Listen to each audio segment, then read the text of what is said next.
നമസ്കാരം. ടേക്കിൻ്റെ സമയത്ത് ഇതുവരെ പ്ലാൻ ചെയ്യാത്ത ഒരു കാര്യം അഭിനയിക്കുന്നത് വലിയ മിടുക്കൊന്നുമല്ല. ഈ വാക്കുകൾ പറഞ്ഞത് സംവിധായകൻ ലാലാണ്. ഉദ്ദേശിക്കുന്നത് നടൻ ജഗദീഷ് ശ്രീകുമാറിനെയാണ്. കാരണം ഈ റിഹേഴ്സൽ സമയത്ത് കൃത്യമായൊരു പ്ലാൻ ചെയ്ത് അതനുസരിച്ച് ടേക്കുമായിട്ട് മുന്നോട്ട് പോകുമ്പോൾ ജഗദീഷ് ശ്രീകുമാർ എന്ന നടൻ എന്തെങ്കിലും ചെയ്യുമ്പോൾ, മഹാപ്രതിഭകളായ ജഗദീഷ് ശ്രീകുമാർ ഉൾപ്പെടെയുള്ള നടൻ അവരുടെ കൈനിട്ട് ചെയ്യുമ്പോഴേക്കും സ്വാഭാവികമായും മറ്റുള്ള ആർട്ടിസ്റ്റുകൾ പാനിക്കാകും. അതുകൊണ്ട് തന്നെ സംവിധായകൻ കൃത്യമായി അത് കട്ടുവിളിക്കണം, അല്ലെങ്കിൽ അങ്ങനൊരു സജഷൻ മുന്നോട്ട് വെച്ചോട്ടെ എന്ന് നടൻ നേരത്തെ തന്നെ സംവിധായകനുമായിട്ട് സംസാരിച്ച് ധാരണയിലെത്തണം. ഇതാണ് സംവിധായകൻ ലാൽ പറഞ്ഞ വാചകം. ഇത് വളരെയധികം സോഷ്യൽ മീഡിയയിൽ ട്രെൻഡിങ് ആയിട്ട് മാറിക്കൊണ്ടിരിക്കുകയാണ് ഈ വാചകങ്ങൾ. ലാല് ജഗദീഷ് ശ്രീകുമാറിൻ്റെ ഈ അഭിനയ രീതിയെ പറ്റി പറഞ്ഞത് വളരെയധികം ട്രെൻഡിങ്ങായി മാറിക്കൊണ്ടിരിക്കുകയാണ്. Kerala crime files season 2 promotion സമയത്താണ് ലാല് ഈ ഒരു പരാമർശം നടത്തിയത്. സ്വാഭാവികമായും സിനിമാ മേഖലയിൽ ഒരുപാട് ചോദ്യങ്ങൾ ഉയരുകയും ചെയ്യുന്നുണ്ട്. കാരണം പലപ്പോഴായി പല അഭിമുഖങ്ങളിൽ ജഗദീഷ് ശ്രീകുമാറിനൊപ്പം അഭിനയിച്ചുകൊണ്ടിരുന്നവരെല്ലാവരും പറഞ്ഞിരുന്നൊരു കാര്യം, അമ്പിളിച്ചേട്ടൻ പെട്ടെന്ന് ടേക്കിൽ ഒരു പുതിയ സാധനം ഇടും, അത് കണ്ട് നമ്മൾ അറിയാതെ ചിരിച്ചു പോകും എന്നുള്ളത്. പല താരങ്ങൾ, പേരെടുത്ത് പോലും പറയാൻ പറ്റാത്ത രീതിയിൽ അത്രയധികം താരങ്ങൾ അഭിമുഖങ്ങളിൽ ജഗദീഷ് ശ്രീകുമാറിൻ്റെ അഭിനയത്തെക്കുറിച്ച് സംസാരിക്കുമ്പോൾ എടുത്തു പറയുന്നൊരു കാര്യവും കൂടിയാണിത്. ഇത്രയും നാളും പ്രേക്ഷകർ, സൊസൈറ്റി, സിനിമാക്കാർ ഇതെല്ലാം വളരെ പോസിറ്റീവായിട്ട് കണ്ടുകൊണ്ടിരിക്കുമ്പോഴാണ് മറ്റൊരു ഡയമെൻഷനിൽ സംവിധായകൻ ലാൽ ഈ കാര്യം മുന്നോട്ട് വെക്കുന്നത്. അപ്പോഴാണ് രണ്ട് തട്ടിലായിട്ട് ഈ കാര്യങ്ങൾ മാറിയത്. ഒരു ഘട്ടത്തിൽ ഇപ്പോൾ സോഷ്യൽ മീഡിയ പറയുന്നത് ലാൽ എന്ന സംവിധായകനും നടനും പറയുന്നതിൽ ഒരു കാര്യമുണ്ട് എന്നുള്ളതാണ്. അദ്ദേഹം ഒരു നിർമ്മാതാവ് കൂടിയാണ്. സിനിമകളിലെ ഈ 3 ഘട്ടങ്ങളിൽ വളരെയധികം പ്രാഗൽഭ്യം തെളിയിച്ച ഒരു നടനും സംവിധായകനും നിർമ്മാതാവും കൂടിയാണ് ലാൽ. അതുകൊണ്ട് തന്നെ ലാൽ ഈ പറയുന്നതിനകത്ത് വസ്തുത ഉണ്ട് എന്നുള്ളതാണ് ഒരു വിഭാഗം ആളുകൾ പറയുന്നത്. കാരണം ഒരു സംവിധായകൻ, ഒരു തിരക്കഥാകൃത്ത് ഒരു സ്റ്റേജ് സെറ്റ് ചെയ്യുന്ന സമയത്ത് കൃത്യമായി അതിൻ്റെ ആർട്ടിസ്റ്റുകൾക്ക് കാര്യങ്ങൾ പറഞ്ഞു കൊടുക്കുന്ന സമയത്ത് അതനുസരിച്ച് പെരുമാറാനുള്ളതായിരിക്കാം സ്വാഭാവികമായും മറ്റ് ആർട്ടിസ്റ്റുകൾക്കും പറഞ്ഞു കൊടുക്കുക. അവിടെ നിന്നുകൊണ്ട് ഒരു താരം അയാൾക്ക് ഇഷ്ടമുള്ള രീതിയിൽ ഇംപ്രവൈസേഷൻ വരുത്തുമ്പോഴേക്കും അത് ടേക്കിലും കൂടിയാണെങ്കിൽ ചുറ്റും നിൽക്കുന്ന ആർട്ടിസ്റ്റുകൾ ഇത് പ്രീ പ്ലാൻ ചെയ്യുന്നില്ല.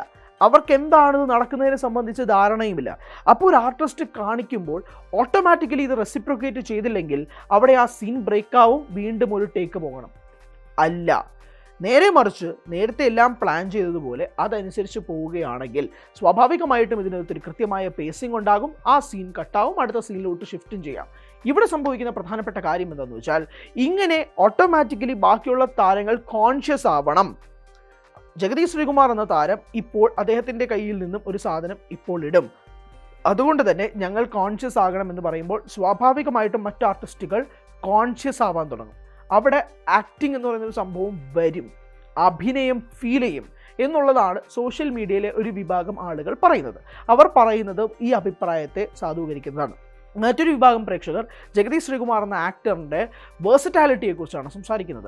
ജഗദീഷ് ശ്രീകുമാറിന് അങ്ങനെ ഇടാൻ സാധിക്കുന്നുണ്ടെങ്കിൽ അത് അദ്ദേഹത്തിൻ്റെ കഴിവാണ്, അത് ആ സിനിമയെ മെച്ചപ്പെടുത്താൻ വേണ്ടി മാത്രം അദ്ദേഹം ചെയ്യുന്നതാണ്. അപ്പോൾ അതനുസരിച്ച് ചെയ്യുന്നതിൽ യാതൊരുവിധ തെറ്റുമില്ല എന്നുള്ളതാണ് ഒരു വിഭാഗം ആളുകൾ പറയുന്നത്. എന്നാൽ ഇത് വളരെയധികം ട്രെൻഡിങ് ആയി മാറിക്കൊണ്ടിരിക്കുകയാണ്. കാരണം പല സംവിധായകരും നടന്മാരും ഉൾപ്പെടെ ജഗദീഷ് ശ്രീകുമാറിൻ്റെ ഈ കാര്യം പറയുകയും ചെയ്തിട്ടുണ്ട്. നമുക്കറിയാം, ഒരു ആക്സിഡൻറ്റിന് ശേഷം ജഗദീഷ് ശ്രീകുമാറിന് പിന്നീട് സിനിമയിൽ അഭിനയിക്കാനായിട്ട് സാധിച്ചിട്ടില്ല. പലപ്പോഴായി കുറച്ച് വേഷങ്ങളിൽ ഒട്ടും അങ്ങനെ വീൽ ചെയറിലായിട്ടും ഒക്കെയാണ് ജഗദീഷ് ശ്രീകുമാർ പിന്നീട് ഇപ്പോൾ ഈ ഒരു അടുത്ത കാലങ്ങളിലൊക്കെ സിനിമയിൽ അഭിനയിക്കാൻ തുടങ്ങിയത് എന്നുള്ളത് നമുക്കറിയാം.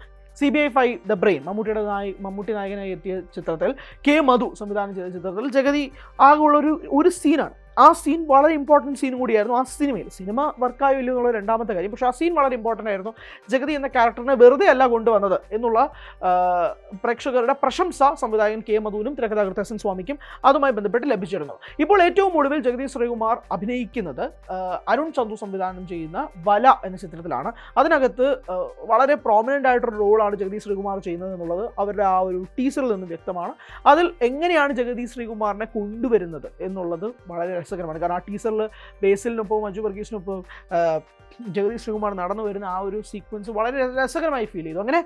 അങ്ങനെ ജഗദീഷ് ശ്രീകുമാർ വീണ്ടും സിനിമാ മേഖലയിലേക്ക് സജീവമാകുന്നു എന്ന് തോന്നുന്ന ഘട്ടത്തിലാണ് സംവിധായകൻ ലാൽ ജഗതിക്ക് നേരെ തന്നെ ഈ ഒരു ആരോപണം ഉന്നയിക്കുന്നത്. അപ്പോൾ സ്വാഭാവികമായും നമ്മൾ ഈ മലയാള സിനിമാ ലോകത്ത് ഇപ്പോൾ വളരെ വലിയൊരു നഷ്ടം തന്നെയാണ് ജഗദീഷ് ശ്രീകുമാർ. നമുക്ക് ആ ഒരു സമയത്ത് പോലും അദ്ദേഹം ഓടി നടന്ന സിനിമകളിൽ അഭിനയിച്ചുകൊണ്ടിരുന്ന വർഷങ്ങളിൽ നിന്നുകൊണ്ടാണ് പെട്ടെന്നൊരു ഗ്യാപ്പ് ഫീൽ ചെയ്യുന്നത്.